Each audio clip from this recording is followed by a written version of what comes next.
Hello friends, नमस्कार। Shantipur target government job में मैं कुमार महेंद्र आपका स्वागत करता हूं।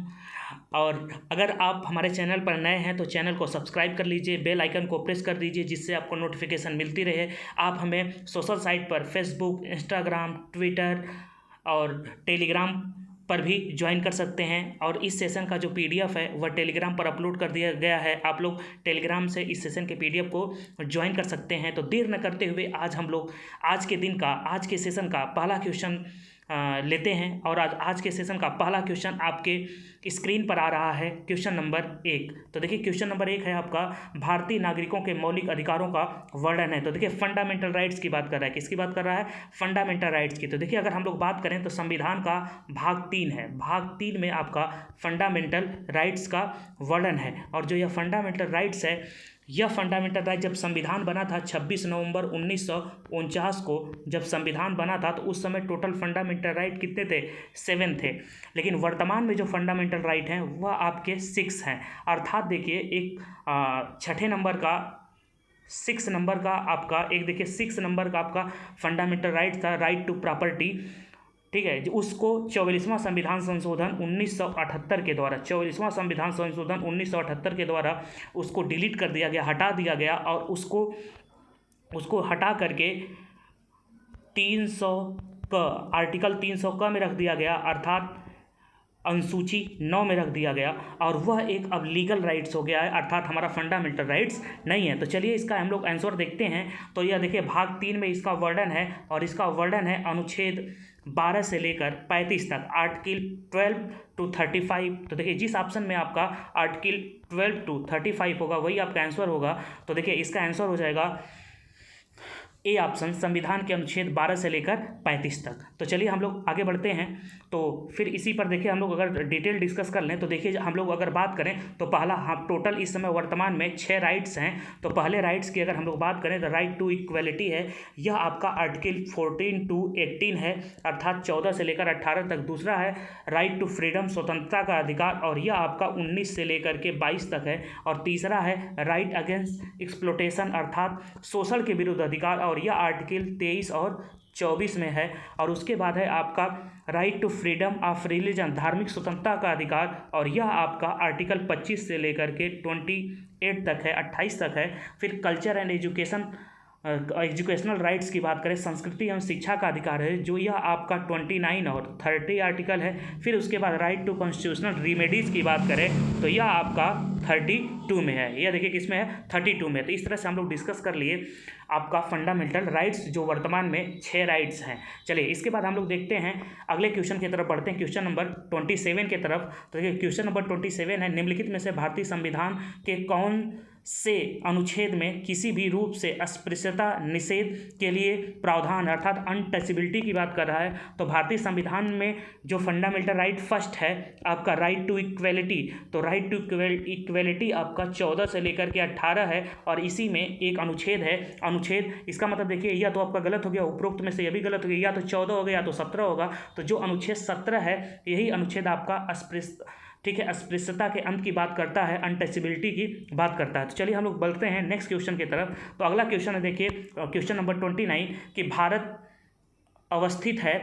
तो देखिए भारत की अवस्थिति की बात कर रहा है। तो देखिए अगर हम लोग भारत की अवस्थिति की बात करें तो जो भारत है, अब भारत है, आपको मैं पिछले सेशन में भी बताया था कि जो भारत है, भारत उत्तर पूर्वी गोलार्ध में स्थित है। तो भारत देखिए कहाँ स्थित है? उत्तर पूर्वी गोलार्ध में। तो भारत के परिप्रेक्ष्य में जो अक्षांश होता है यह ऑलवेज नॉर्थ होता है, और जो देशांतर होता है, देशांतर जो ऑलवेज आपका ईस्ट होता है। तो जिसमें देखिए अक्षांश के साथ नॉर्थ उत्तर लगा होगा और देशांतर के साथ ईस्ट लगा होगा, वही आपका क्या होगा? आंसर होगा। तो चलिए अगर हम लोग भारत की अवस्थिति की बात कर लें तो इस पर भी हम लोग डिस्कस कर लें। तो देखिए भारत की बात करें तो भारत दक्षिण में 8 डिग्री 4 मिनट, देखिए 8 डिग्री 4 मिनट है उत्तरी अक्षांश। और यहाँ पर अगर हम लोग बात करें तो यहाँ पर देखिए 37 डिग्री 6 मिनट आपका उत्तरी अक्षांश है, अर्थात कन्याकुमारी से लेकर इंदिरा कॉल तक। अगर देखिए हम लोग पश्चिम में बात करें तो 68 डिग्री 7 मिनट पूर्वी देशांतर है, और पूरब में अरुणाचल प्रदेश में है 97 डिग्री 25 मिनट पूर्वी देशांतर है और इसको कीबुथु या कीब्यूथु के नाम से जाना जाता है। तो इस प्रकार से चलिए हम लोग ऑप्शन में बात कर लेते हैं। तो देखिए ऑप्शन में आपका कौन सा है, तो देखिए अक्षांश के साथ दक्षिण लगा है, आंसर नहीं होगा। अक्षांश के साथ उत्तर लगा है और यहाँ पर देखिए दक्षिण लगा, इसलिए क्या हो गया, गलत हो गया। अक्षांश के साथ उत्तर है, यहाँ भी अक्षांश के साथ उत्तर है, देशांतर के साथ पूर्व है और उसके बाद देखिए यहाँ भी देशांतर के साथ पूर्व है। अब चेक कर लेते हैं, देखिए 8 डिग्री 4 मिनट उत्तरी अक्षांश से 37 डिग्री 6 मिनट उत्तरी अक्षांश तथा 68 डिग्री 7 मिनट पूर्वी देशांतर से 97 डिग्री 25 मिनट पूर्वी देशांतर। तो सी इज ए राइट ऑप्शन। देखिए इसमें भी दक्षिण दिया, तो भी क्या हो गया आपका गलत हो गया। तो अगर आपको नहीं पता है तो ऐसे भी आंसर निकाल सकते हैं। तो चलिए हम लोग बढ़ते हैं क्वेश्चन नंबर, अगले क्वेश्चन की तरफ। निम्नलिखित में से देखिए क्वेश्चन नंबर 30, भारत में निम्नलिखित राज्यों में से उन्हें पहचानिए जहां से कर्क रेखा गुजरती है और उन्हें पूर्व से पश्चिम के क्रम में लगाइए।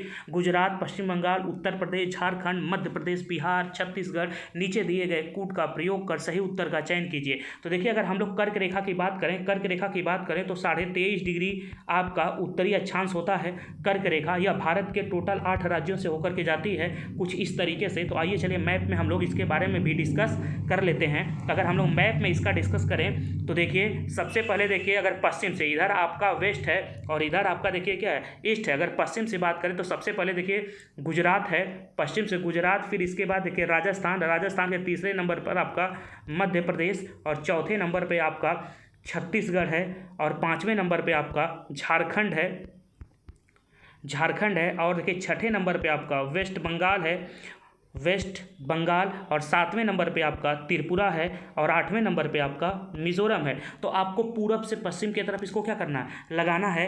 तो देखिए गुजरात, राजस्थान, देखिए गुजरात, राजस्थान, मध्य प्रदेश, छत्तीसगढ़, झारखंड, पश्चिम बंगाल, त्रिपुरा और मिजोरम, यह टोटल 8 राज्य हैं और यहाँ पर देखिए यहाँ पर दिया हुई है। फिर इसके बाद चलिए हम लोग देख लेते हैं क्वेश्चन में क्या कैसे दिया है। तो पूरब से लगाना है, तो देखिए सबसे पहले आना चाहिए त्रिपुरा, तो त्रिपुरा ऑप्शन में है। मिजोरम, मिजोरम ऑप्शन में है नहीं, त्रिपुरा भी ऑप्शन में नहीं है, लेकिन पश्चिम बंगाल है। तो देखिए पश्चिम बंगाल जो ऑप्शन में है यह देखिए सेकंड नंबर है। तो पहले 2 से शुरू होगा, तो सी ऑप्शन और डी ऑप्शन गलत हो गया। अब हमारे पास एक ही ऑप्शन ए और बी। अब देखिए पश्चिम बंगाल के बाद अगर कोई आएगा तो देखिए बिहार तो है ही नहीं है, तो बिहार को हमने कट कर दिया। तो पश्चिम बंगाल के बाद देखिए झारखंड आएगा और झारखंड का नंबर 4 है।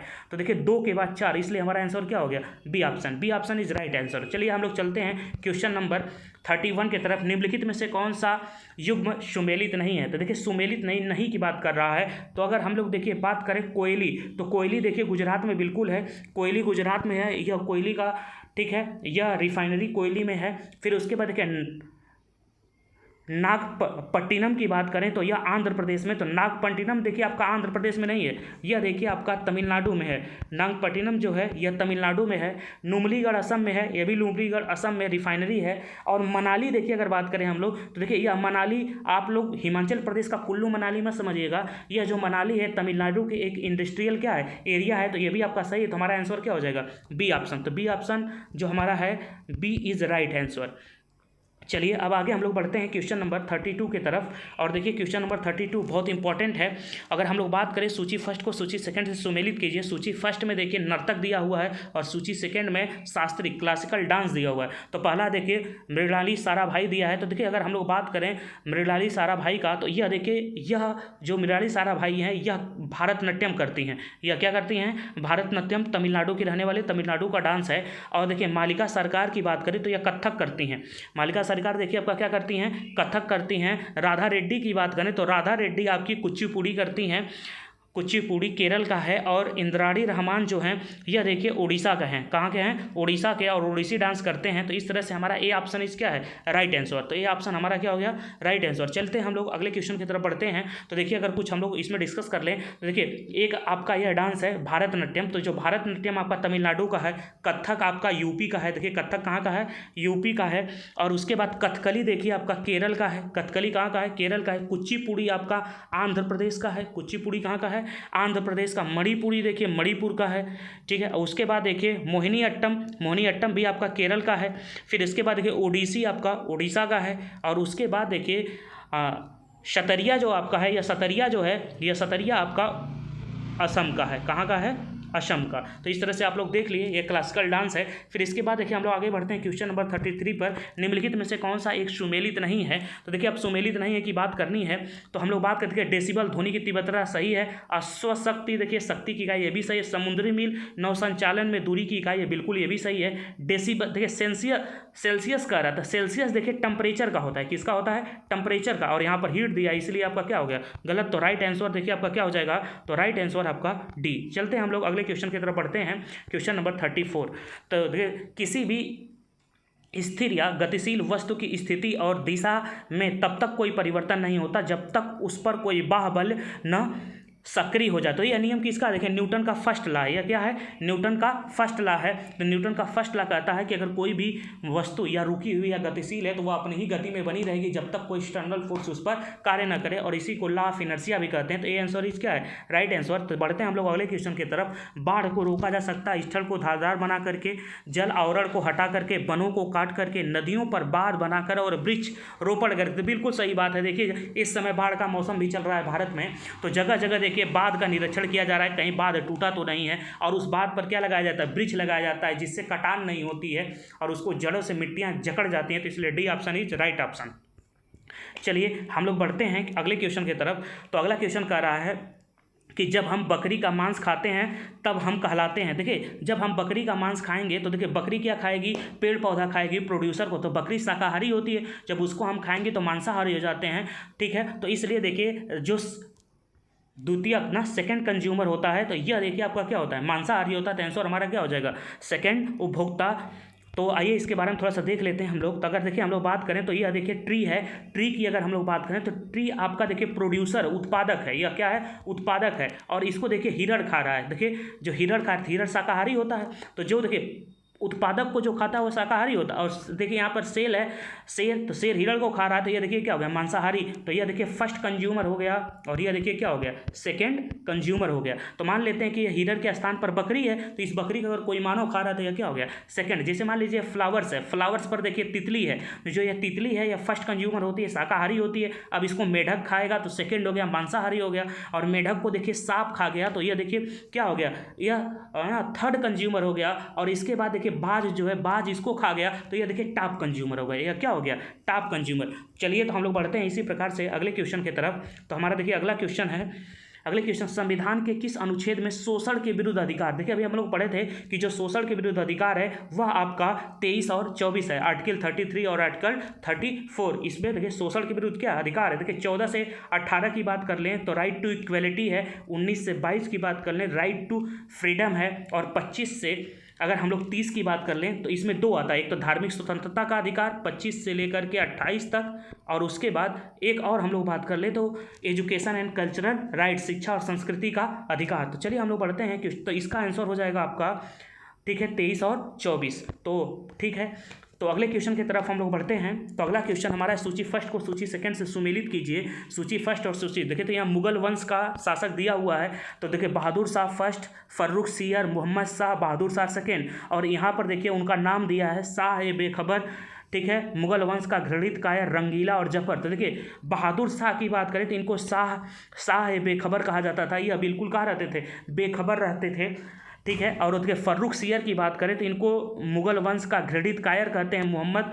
शाह को कहें तो इनको रंगीला कहा जाता है, और बहादुर शाह की बात करें तो इनको बहादुर शाह जफर के नाम से जाना जाता है। और यही मुगल साम्राज्य के अंतिम शासक थे, क्या थे, यह अंतिम शासक थे। तो इस तरह से हमारा ए ऑप्शन क्या हो जाएगा, सही है, सब क्रम में दिया हुआ है। चलिए बढ़ते हैं हम लोग क्वेश्चन नंबर 38 के तरफ। तो भारत पर आक्रमण करने वाले किस ईरानी शासक को ईरान का नेपोलियन कहा जाता है। तो देखिए अगर हम लोग नेपोलियन की बात करें तो नेपोलियन की बात करें तो जैसे भारत का नेपोलियन समुद्रगुप्त है, भारत का नेपोलियन कौन है, समुद्रगुप्त। तो उसी प्रकार से ईरान के नेपोलियन की बात कर रही है तो ईरान का जो नेपोलियन है वह नादिर शाह है, कौन है, नादिर शाह। तो हमारा आंसर कौन हो जाएगा, सी ऑप्शन। चलिए हम लोग आगे बढ़ते हैं क्वेश्चन नंबर 39 की तरफ, और क्वेश्चन नंबर 39 है, भारतीय संविधान के किन अनुच्छेद में राजभाषा संबंधी प्रावधानों का उल्लेख किया गया है। देखिए अगर हम लोग राजभाषा की बात करें तो एक पार्ट है भारत का, भारतीय संविधान का पार्ट है 17, कौन सा पार्ट है, देखिए आपका पार्ट 17 है और पार्ट 17 में ठीक है लैंग्वेज की बात की गई है, भाषा संबंधी प्रावधान किया गया है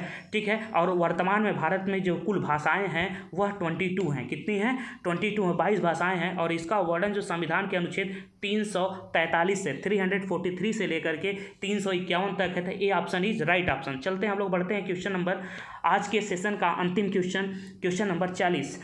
तो देखिए 19 जुलाई 2020 को किस देश ने पहले मंगल मिशन होप को जापान